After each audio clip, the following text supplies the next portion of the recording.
Amoebic diarrhoea ಅಂತೀವಿ, amoebic hepatitis ಅಂತೀವಿ. ಅಮೀಬೆ ಒಂದು ಸಾರಿ ನಮ್ಮ ಮೊಟ್ಟೆ ಒಳಗೆ ಹೋದರೆ ಸಣ್ಣ ಕರಡಿಂದ ದೊಡ್ಡ ಕರಡಿಗೆ ಹೋಗಿ ಅಲ್ಲಿ ಇನ್ಫೆಕ್ಷನ್ ಅಲ್ಸರ್ಸ್ ಆಗ್ತಾವೆ ಮಲ್ಟಿಪಲ್. ಸೊ ಅಂಥ ಸಮಯದಲ್ಲಿ ಡಯೇರಿಯಾ ಆ್ಯಂಡ್ ಬ್ಲಡಿ ಡಯೇರಿಯಾ ಅಂತೀವಿ ನಾವು. ಕೆಲವರಿಗೆ ಅದು ಇಂಟೆಸ್ಟೈನಿಂದ ಲಿವರ್ಗೆ ಹೋಗುತ್ತೆ, ಲಿವರ್ ಆಪ್ಸೆಸ್ ಅಂತೀವಿ ನಾವು. ಲಿವರ್ ಆಪ್ಸೆಸ್ ಆದರೆ ಮತ್ತೆ ಜ್ವರ ಇರುತ್ತೆ, ತುಂಬ ಸುಸ್ತಾಗುತ್ತೆ, ವಾಮಿಟಿಂಗ್ ಆಗುತ್ತೆ, ನಾಸಿಯಾ. ಬಟ್ ಅದಕ್ಕೂ ಕೂಡ ನಮ್ಮಲ್ಲಿ ಡ್ರಗ್ಸ್ ಇದೆ. ಕೆಲವರಿಗೆ ಲಿವರ್ನಾಗ ಇಷ್ಟು ದಪ್ಪ ಆಪ್ಸೆಸ್ ಆಗುತ್ತೆ, ಅಮೀಬಿಕ್ ಲಿವರ್ ಆಪ್ಸೆಸ್ ಅಂತೀವಿ. ಆಂಕೋವಿಸಾಸ್ ಪಸ್ ಅಂತೀವಿ, ಚಾಕ್ಲೇಟ್ ಕಲರ್ ಪಸ್ ಇರುತ್ತೆ.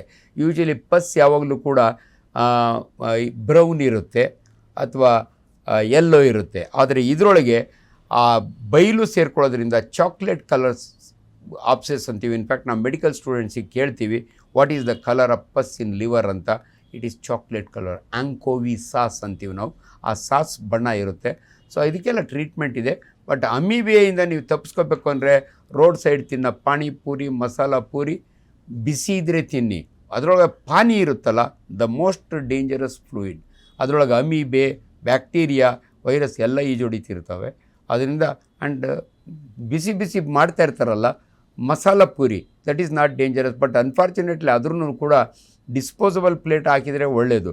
ಇಲ್ಲದ್ರೆ ನಿಮ್ಮ ಮನೆಯಿಂದೇ ಪ್ಲೇಟ್ ತೊಗೊಂಡೋಗಿ ತಿನ್ನಿ ಅಂತ ಹೇಳ್ತೀನಿ ನಾನು. ಯಾಕಂದರೆ ಯೂಶ್ವಲಿ ಅವ್ರು 2 ಬಕೆಟ್ ಇಟ್ಟಿರ್ತಾರೆ, ಒಂದು ಗಲೀಜು ಒಂದು ಅತಿ ಗಲೀಜು. ಅದ್ರಾಗದ್ದಿ ಕೊಡ್ತಾರೆ, ಅಲ್ಲಿಂದನೇ ಇನ್ಫೆಕ್ಷನ್ ಬರೋದು. ಸೊ ಮಸಾಲೆ ಪೂರಿ ತಿನ್ನೋರಿಗೆ ಓಕೆ.